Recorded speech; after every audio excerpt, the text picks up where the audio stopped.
struggling, and I'm a guy that wants the ball in those times. Give it to me.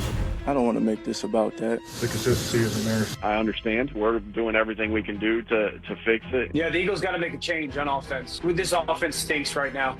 This offense doesn't do anything well. Throws it to the sideline. Open is Robinson. Down the right sideline. Cuts inside at the 5. In for the touchdown. We can't keep putting pressure on defense. At some point, we have to carry our own weight. Wow, some drama coming out of Philly early in the season. We'll get back to that. Welcome to NFL Live on a Wednesday. Look at this. Patrick Mahomes is talking today. Cam Ward, he's going to have a new coach at some point. Drake May, Brian Schottenheimer, Liam Cohen, Nick Sirianni. There's so many names I can't even say them all. But let's start with this guy, Nick Sirianni. He was asked about his team facing adversity today. You know, adversity makes you dig down even deeper. Now this is a hungry football team and a hungry coaching staff, and I know I'm hungry, and we're looking for that even in wins as well. That's why I say the process has to remain the same. But there is sometimes that adversities make you reach down deeper, and to me it's like you can have two mindsets there. You can have a mindset of defeat, or you can have a mindset of get up and fix and identify issues and identify strengths and get better from it. Oh, we're so glad you're here. We got Field. We got Hawk. He's back from his international tour. More on that later on. Hawk. So glad you're back. Sir Hawk. Happy to be back. Great to be in your presence. Dan Orlovsky, Dan Graziano, 2 Dans, better than 1. All right, Field, what has you concerned most about the Eagles' offense? Oh, man, let's see if Dan. we can get back on track here. Great segment. Sunday morning fantasy football now. It's a great segment. Only Dan's The only dance, yeah. Great segment. Watch it every I just assume Sunday. everyone already knew. You've been on that. You've been on it. No, you have. You have. did. You just did may a not guest realize spot. that. Anyways, let's talk about last the year. Eagles' offense. Dan. I've heard Dano talk about the Eagles' passing offense. I won't step on their toes there because he's done a lot of insight, or he has a lot of insight on it already. I'm sure we'll dive into it more. A little bit concerning, though, how pedestrian the running game has been for this Philadelphia Eagles offense. You know, passing game can be a little bit more creative in concepts. Sometimes in the running game, it's just do what you do and just do it really well and better than the defense can actually defend it. The offensive line does not look nearly the same this year for Philadelphia. Saquon Barkley hasn't had the same level of production, which I think is more about the offensive line than Saquon. I don't think he's fallen off some cliff.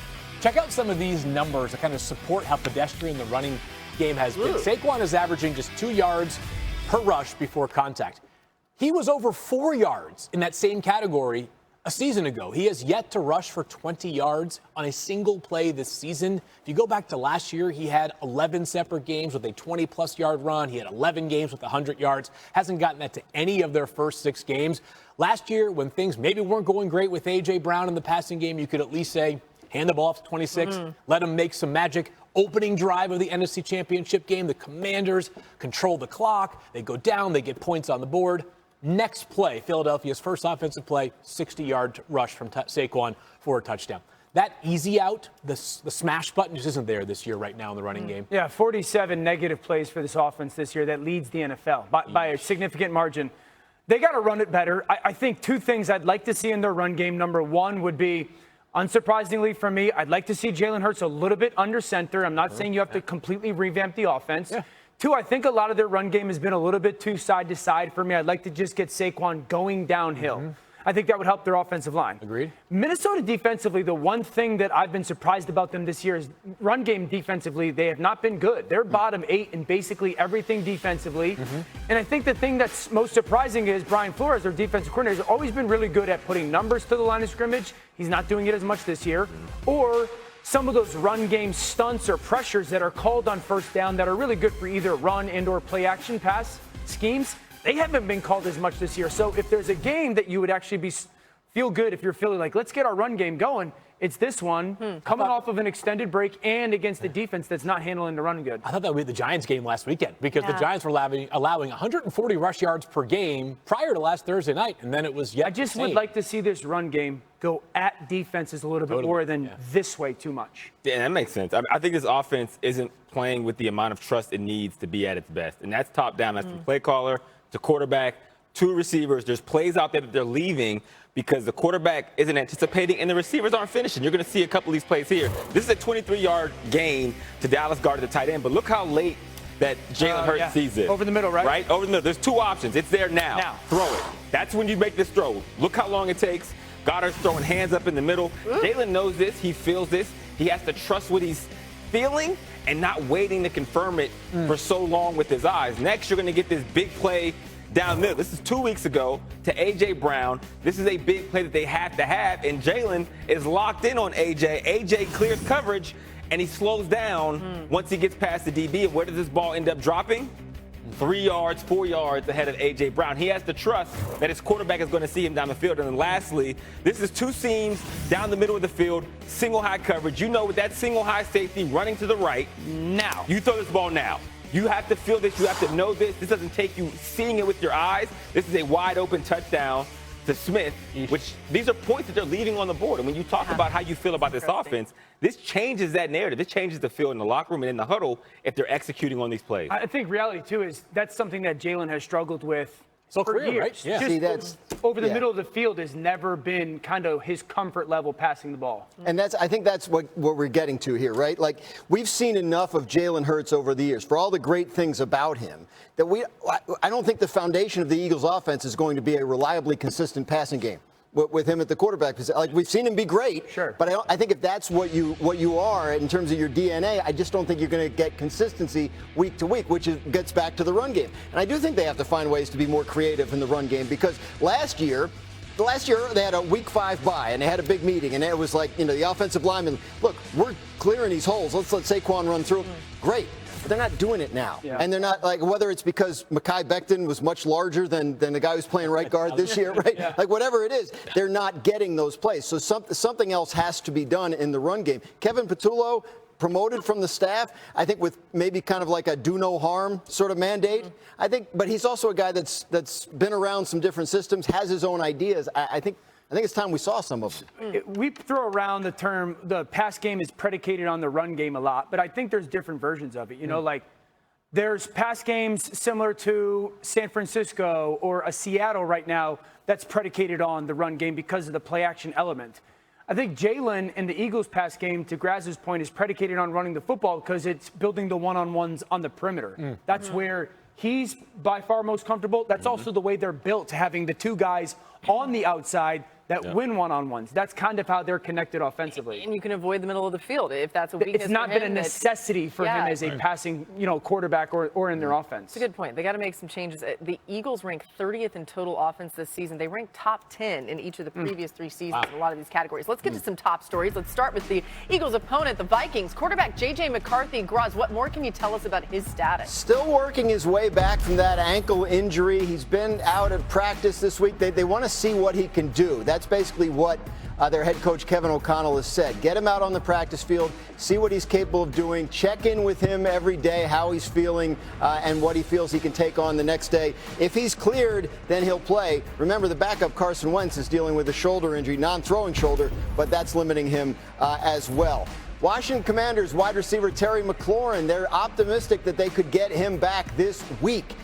He has been out with a quadriceps injury, but he's back at practice today, and Washington is hopeful that he will play this weekend against the Cowboys in Dallas. A little more concern with the Rams and Puka Nacua, who is dealing with an injury suffered in Sunday's game.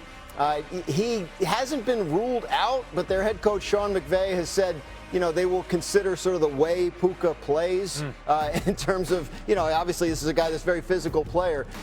They have a bye next week. They could sit him out and give him extra rest if they want to. They're having a weird week, too. They're practicing at Camden Yards, the Baltimore Orioles home stadium. Where they play baseball? Where they play baseball, and then they're not flying to London until Friday night for a Saturday arrival, so they may take it all the way up to the end of the week before deciding whether he goes. Just with that detail, too, it makes you think he's not going to play this week. But it doesn't sound like it, but they haven't come out and said that yet. So we'll see. Stuff. Guys, if Nacua can't go on Sunday in London, it'll be the 7th game he's missed over the last 2 seasons. Last year, in 6 games without Nacua, the Rams went 2-4 with just 4 touchdown passes, and Rams quarterbacks were sacked at more than double the rate than when Nacua played. That's an important number, too. Nacua has caught 82% of his targets this season. All other Rams receivers have caught 54%. I mean, Hawk, these numbers show you just how important Nacua is to this offense. If he can't go on Sunday, what does that look like for the Rams? I have no idea. This entire offense runs through Puka. Puka is one of the best wide receivers in the NFL. And then you get the added bonus of him and Stafford being football kindred spirits. They see the defenses the same way, specifically against zone. 40% of Stafford's targets versus zone go to Puka because they see the defenses with the same eyes. With him not in the lineup, who takes, some of that responsibility? Devontae Adams is more of a man beater. He likes to take his own time with his routes, which is different than the system. And then you add in the fact that Puka is the point of attack blocker in the run game. Yeah. He's their number one receiver, and in some ways, they're tight end. They can run him and put him in there. They can insert him. They can put him at the end. And again, so you lose all of that with this offense. They're going to have to figure out ways to manufacture. Yeah, I love your point about Puka in the run game. I want to show you something about Devontae and Matthew kind of being off.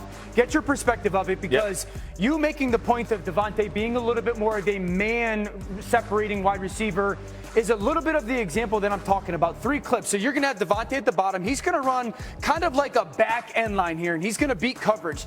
Now, I want him and Matthew to get on the same page when that happens. You're going to see him beat that safety. When he beats that safety, Matthew's kind of resetting with his vision here. Now, Matthews is going to cut that ball loose. You're going to watch Devontae, once he gets out of this cut, really pay attention to, he doesn't necessarily burst out of this break because he sees all of this kind of boring green grass. He kind of anticipates easy touchdown. There's that little drift, hand up, and I would say the ball's thrown at a pretty good place. Expect him to make that catch. But if he bursts out of that, isn't there an easier catch? Now we're going to get a deep hook, okay? He's at the bottom of the screen. He's going to push vertical here. You're going to see, once again, an anticipation throw from Matthew Stafford right when Devontae is coming out of that cut. Now, Devontae comes out of that cut, Hawk, and he gets downhill, but you're going to watch Matthew just kind of bleed him a little bit away from that corner.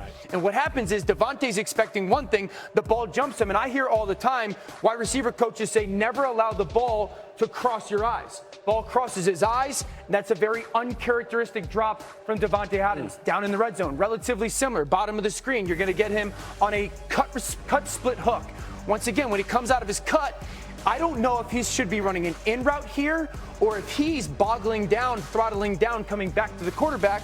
Once again, the ball's out of Stafford's hands, but that ball gets past his eyes there. And is he supposed to be running an in route and getting through that window, or does he throttle down expecting a certain type of throw? So I think these are vets that can fix this issue, but it is something with Puka out.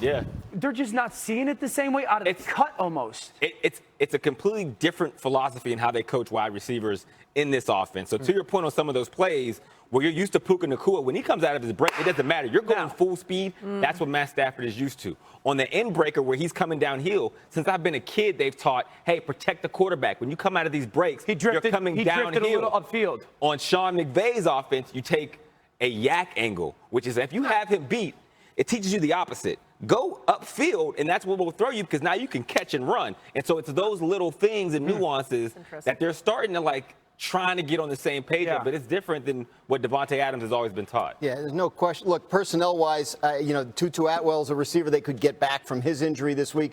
He's not going to be what Puka is, especially in terms of getting out there and crushing people in the run game. But they are probably going to have a couple more weapons that they didn't have last week. So obviously, I have to adjust the game plan around that. Yeah, as you said, there is that bye week coming up too. So time for Puka to get healthy if he's out this week. As for the Jags, their opponent, new on NFL Live, Liam Cohen spoke today on his plans for rookie Travis Hunter. Take a listen. Scheming them open is part of it, is number one, is my job ultimately, our job as an offensive staff to make sure we're putting him in the progression and putting him in the position to be number one as, a little bit more often in some ways. And then when he is the primary, hey, we got to throw and catch. We got to make sure that we identify it, find them, be able to be at the right spot at the right time. We just had this conversation. So it's, I think it's a combination of a lot of those things that ultimately can all be controlled. Field, some of the dilemma there of how to manage a player like Travis Hunter. You're trying to get as many touches as possible, right? Feels like maybe the Jaguars are realizing there's a case to be made for Travis Hunter to maybe major exclusively in offense rather than defense as well. It does feel like if you're looking for silver linings, it's like a 1-to-1 ratio. Every time he touches the football, a really cool thing happens. You can see the special skill set that Travis Hunter brings to the table, but for a team that just scored 12 points last week, I think it's worth having your eyes wide open to ways that which the offense can be a bit more explosive in the passing game. Another silver lining here is, and this might not help support the cause of getting more work for Travis Hunter, The best game by far of Travis Hunter's season, Brian Thomas Jr.'s season this past week. He caught 8 of 10 targets, looked much more in sync with Trevor Lawrence, had a touchdown called back, actually, ironically, on an offensive offsides by Travis Hunter. The NFL's got to stop calling these ticky-tack offensive offside penalties. Speaking to the crowd here, we agree. Yeah. I mean, you saw a lot of the highlights there of Travis Hunter. That was from our Monday Night Football game against the Chiefs, where he had some great opportunities. And they had planned in that game to do like 80 snaps, 40-40 split. It didn't happen that way either. So something to keep an eye on as they try to balance all this. All right, we're just getting started on NFL Live. Patrick Mahomes led the Chiefs to a statement win over the Lions. And with their full receiving core back, the kingdom looks stronger than ever. You won't want to miss what Patrick Mahomes had to say about Rashee Rice's return. That's coming. Plus, after a disastrous start and firing their head coach, the pressure is beginning to pile up on quarterback Cam Ward. Will the Titans turn it around this week? We'll tell you what needs to change in Tennessee. That's next. We got the big desk today. Yeah. We got so many people on it. The old school desk. Don't put your feet on it, though. I saw your urge. I thought you were going to. But they are cool shoes and cool pants. Ward has been sacked a league-high 25 times this year, 6 more than any other player, and his off-target rate is north of 20%, the 3rd highest mark in the league. New on NFL Live, Cam Ward spoke today for the first time since the firing of head coach Brian Callahan a few days ago. It's really not for me to say. That's not my thing in the building. My job is to play quarterback. My job is to help lead this team to win. So I'm going to support whatever decision we make. The guys in the locker room are going to support it. But at the end of the day, with coach and without coach, like, we're trying to win football games. That's the main message that, Coach Mike is preaching, and we just got to live by it and stay true to it. All right, so you draft a guy number 1 overall. We've been well documented on this show talking about how good Cam Ward has been despite the results at times. And I realize those numbers we just saw maybe makes you feel a little different. But, Graz, this is about his development. So what have the Titans said about how they'll develop Cam Ward with somebody new coming in? Yeah, you can't just sort of white flag the first year of the development because you fired the head coach. So they lose the head coach and their offensive line coach, who was the head coach's father, and wasn't going to stick around. But they kept most of the rest of the infrastructure the same. The play caller will remain the same, Bo Hardigree, who it's been for the last 3 games. Mike McCoy was an offensive assistant on the staff already, so he's already been part of Cam Ward's developmental program. So I think they'll continue what they were doing, and then obviously there'll be somebody new almost certainly come in and change up the whole thing next year. But in the meantime, they feel like they can get good developmental work done. If I could talk to Cam Ward, I'd tell him watch Monday Night Football next week, because Monday Night Football, 3 out of 4 quarterbacks are Sam Darnold, Baker Mayfield, and Jared Goff, all the guys that said, hey, you're not good anymore. Right. I think the things that I'd like to see, not only this season, but for the future of Cam Ward is, 1, get this offense a little bit more complete. It's so sit in the shotgun and so Cam Ward do it yourself. So just a more diversified offense, move the launch point, go under center a little bit. I think the second thing is quarterbacks like breather plays. Not every ball has to be 15 yards down the field. And part of that is Cam's growth, no doubt, but such longer developing pass plays. Sometimes it says, hey, can I get a 5-yard out route just to turn my brain off and get a completion? And then being completion driven a little bit. I mean, Cam Ward's got 48 pass attempts this year that he's held the ball for 3.5 seconds or more. That's the most in the NFL. This is a rookie that doesn't have a ton to work with. I think that's the starting point schematically. Not only this year, but the future. I mean, you have to protect him physically and schematically, to your point. You lose your O-line coach, and they weren't playing great, obviously, even before, the head coach being let go. But at the same time, it's like when you have these top picks come into organizations that have so much to fix, you put everything on their shoulders, it does hurt their development. So you have to make the game plan more simple. You have to dig into the things that he's very comfortable and confident in executing. And on top of that, you have to try to find ways to mitigate, like, him not feeling like everything rests on his shoulders. To your point, like, he can't do it himself. And for no young quarterback, you can't. You don't give a 5th grader trigonometry. No, you let them ease into it before they can master what the NFL is, which is chaos. And that rhythm will help them combat the chaos that is NFL football. I remember having a conversation a few years ago with an offensive line coach about these sort of epidemic we have right now with no good offensive linemen in the NFL, or very few of them. And he was telling me that, one of the hardest things for us field as offensive line coaches is that we draft these guys, and the first thing we got to do is untrain all the bad habits they have from playing in college football. Big, wide splits, spread offenses. These guys haven't ever gotten to 3-point stances, all these things. That's what I want the Titans to have to avoid with Cam Ward, is that whoever the head coach is next year is not going to spend the first half of his season with Cam untraining potential bad habits that can be developed for the rest of this season. I think because of the personnel, it's going to be hard for Cam to develop all the requisite talents that we want him to this year. Yeah. But going forward, as long as he's not doing the things, it's kind of dovetails with what Dan was saying on both point 2 and 3 there. Less three-pointers, not getting comfortable, just trying to score 7 points on every single play. Yeah. Yeah, it's going to be interesting because I actually think that Cam Ward is a quarterback that a lot of people would want to work with. So it'll be fascinating to see who they end up going with for this job. If it's an offensive guy, he'll want to be there. Yeah, right? There's a lot to be excited about with this young fella. All right, a lot more coming your way here on NFL Live. Glad you're with us on this Wednesday. Whiteout Wednesday is back. Hawk has returned.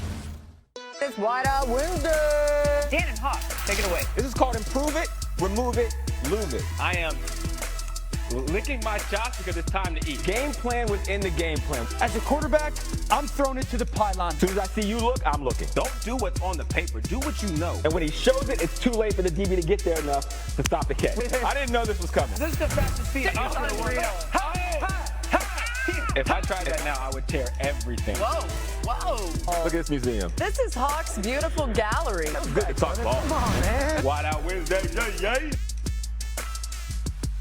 America, it's time to talk about the Seattle Seahawks. It's time to talk about a quarterback and wide receiver duo that's trending and becoming one of the best in the NFL. And it's time to talk about a wide receiver. Oh, I thought you meant me and you. My bad. I thought it was, if you don't give a Dan, I don't give a Hawk, right? Listen, we are here, Wide Out Wednesday. We got Improve It, Remove It, Lose It. One to coach up, one to get out of our games, and one that is such a work of art. Who are we talking about? We're going to hang it in the museum. We're talking about our boy Jackson Smith-Njigba of the Seattle Seahawks. Yeah. I fought the urge to go with Drake London because I was coming from the UK.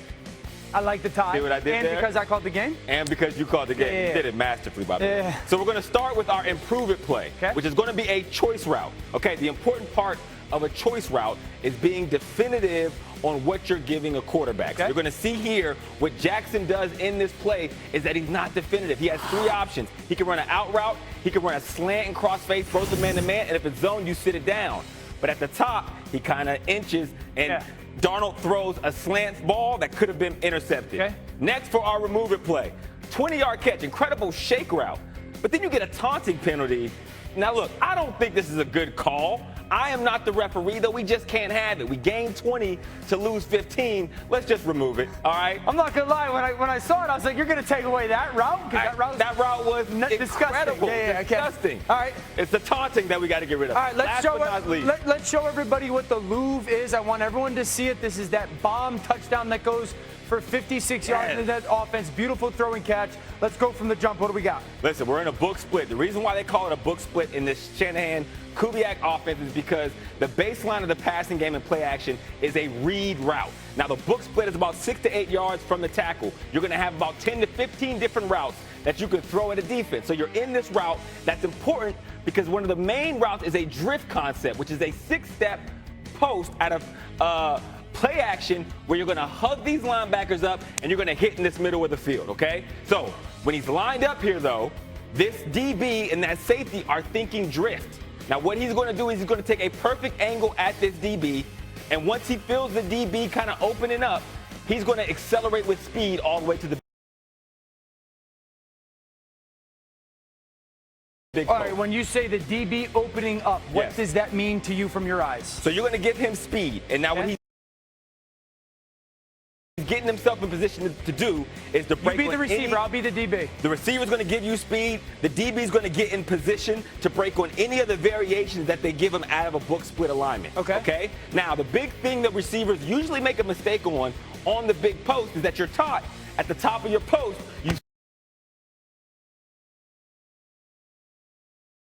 big thing that receivers usually make a mistake on the big post is that you're taught at the top of your post, you stick it. Yeah. What the stick is for is to separate from the defensive back. All right. It's an indicator for the quarterback, and it's used to separate. Now, If you watch JSN on this play, he doesn't stick it because a fact of life in business, negotiation, and football is when you have leverage, you keep leverage. So what he does is he accelerates with speed, and instead of sticking at the top of the route, when he already has the DB in panic mode, he just continues to run to the area that the quarterback's going to throw. So you're saying because of the split, the corner is already outside. He's already gained the leverage, so he doesn't have to do that. And that's why he kind of speeds through this and there's no stick? You see no stick. So what that does, if we had his GPS up here, you would see he got up to 21 miles per hour because he did not slow down. And it turns into a straight foot race. And Sam Darnold, I mean, he throws a beautiful ball here, and his indicator is he's looking at that safety the entire time. Once this safety drives down, he knows he could throw it. Let me ask you a question. So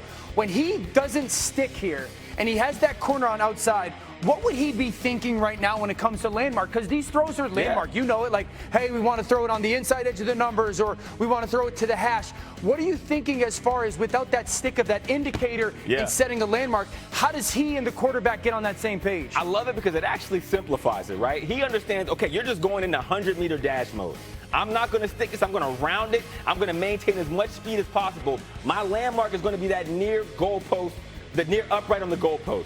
And then from there, I'm going to look up, find the ball, and I know that Sam Darnold, because I am so far in front of this DB, he can place it anywhere, and I'm going to be able to redirect to make this catch. I was just going to ask you, do you like this? Because I like the fact that once JSN gets to this point, it almost looks like a cut, split, go route in a way. Exactly. And I love the fact that he kind of stays vertical, where Sam Darnold can really throw this football that way. He can bleed him in across the field. That's intentional. That's intentional because by keeping my initial part of my route wide, I'm now giving Sam Darnold all of this grass to make the decision where the best part to throw it is, and then I can run away because I've maintained my speed, and that DB is already in my back hip. Man, that quarterback receiver, almost as good as this quarterback. Top level. All right. But you know what the time it is, though, Dan? What we got to put our boy in the Louvre here. We got quite board. We got quite the collection going here in our Louvre. Come on, where we at? Give me JSN. I don't know who is wide receiver you, but Ohio State, man, they are making ace. So they might be, for real. Like, I'm not sure you can deny it at this point. Hanging in the Louvre. My personal favorite, Hawkalisa over there. What happens next week? Do we just make everybody else's image smaller? Field, I was thinking that. We're going to have to expand our gallery. We're going to start putting it on all the screens. We got to go to Hawks Palatial Estate. Yes. A lot of room on the wall there. Oh, my goodness. All right, let's get to some top stories. We got Graz over here. Some injury news. A lot of wideouts across the league. Let's start in Tampa Bay. What more can you tell us? There are a lot of information in Tampa Bay. Emeka Egbuka, their great rookie, had a hamstring injury in Sunday's game. We're still waiting for official word here. It sounds like he probably has to miss this next game. They did an MRI yesterday. No practice for the Buccaneers until tomorrow because they're playing Monday night. They're hopeful to get Mike Evans back from his injury this week. Chris Godwin is going to miss another week, still struggling to come back from that injury that ended his season last year. Good news out of Dallas on CeeDee Lamb, back at practice today after missing the last 3 weeks with an ankle injury. The Cowboys feel like he's looking good out there. Head coach Brian Schottenheimer was asked what he would need to see from CeeDee Lamb this week to feel good about playing him on Sunday. He said, well, if he's breathing, I'd feel pretty good about that. And then Rashee Rice of the Kansas City Chiefs, not coming back from an injury, coming back from a 6-game suspension for personal conduct policy violations, but he is back at practice with the Chiefs this week and expected to play and play very well when they get on the field on Sunday. Patrick Mahomes excited about having his top receiver back. The Chiefs already feel like their offense is ascending, and getting Rashee Rice will only help that more. I'm glad you mentioned Patrick Mahomes because we just heard from him. New on NFL Live. He spoke today about having Rice back with the team. He's going to be out there every single play. I mean, that's just the mentality that he has. I think it's going to be our job as teammates and coaches to kind of build him back the right way. But it's going to be hard to keep him off the field for sure.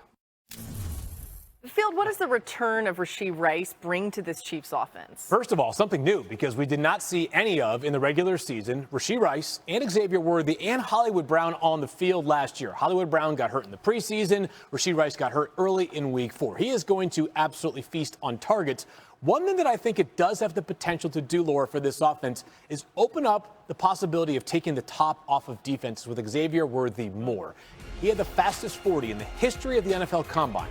He hasn't played a ton this year, but he has yet to register a 40-plus yard catch. Some of that is because the Chiefs haven't been at full strength without Rashee Rice. Now, you got a guy in Rice who turned 15 of his 24 catches into first downs last season. The kind of player who's excellent after the catch as well. The dimensions of this offense for Kansas City should be able to change a little bit. And for a running game that hasn't been great, the ability to be explosive can sometimes be difficult. They now have the pieces to do so. It's just what the Chiefs always do. They find a way. Strength no matter what. No Chiefs wide receivers had 3 games with 75 receiving yards since.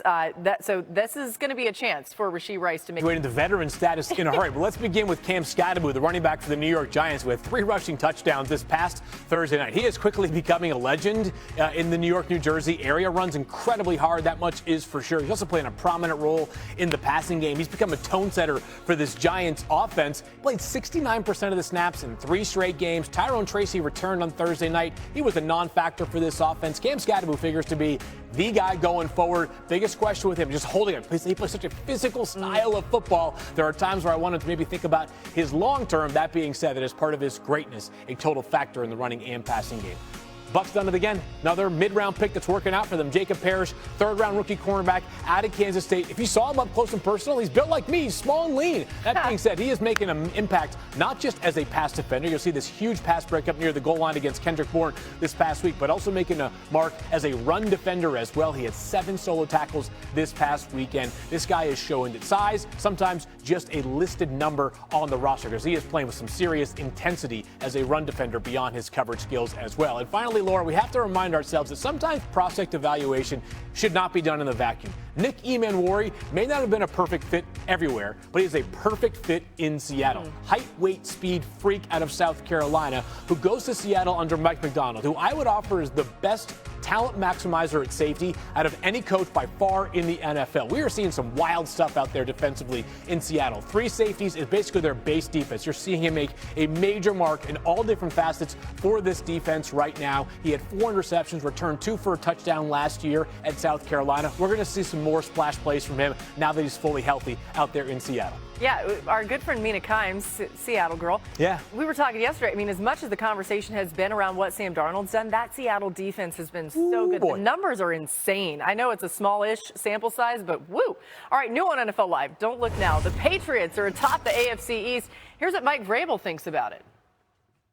Well, they're not going to cancel the rest of the season, and that's not really our focus right now. But I would say that we've done. We put ourselves in a position to play meaningful games. Not that they aren't all meaningful, but certainly focusing on this one on the road. Seeing if we can't continue to enhance the things that we do well, and then eliminate the stuff that could or will or has gotten us beat.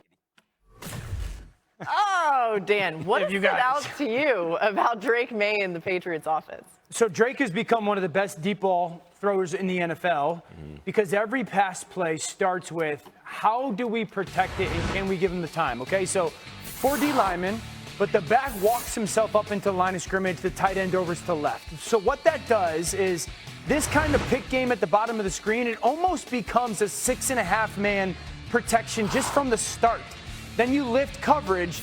Now Drake May just understands, okay, this is really a 2-man read. I'm just reading once 20 puts his hands on my tight end. Look at the pocket he gets to throw from. There's the shallow. Great 3rd down conversion, but it starts with them committing those numbers. The play, how many times have I shown this? Motion over, play action, okay? Number 1, I got a tight end and a wide receiver double teaming the edge. Here's the play fake. After the play fake, the running back double teams with the tackles. I got 3 double teams and a one-on-one. The crosser sells that bottom receiver, Pop Douglas, is going to be running what we call a pylon. This is a field post, meaning you're running the post all the way across the field. But it's because of those double teams on the perimeter. The last touchdown, the one to Keyshawn Boutte, it's another example of that. Watch this motion.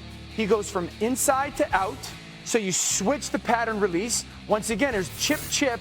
You hold that bottom defender, and then the space that is created for Drake May to throw the football down the field is fantastic.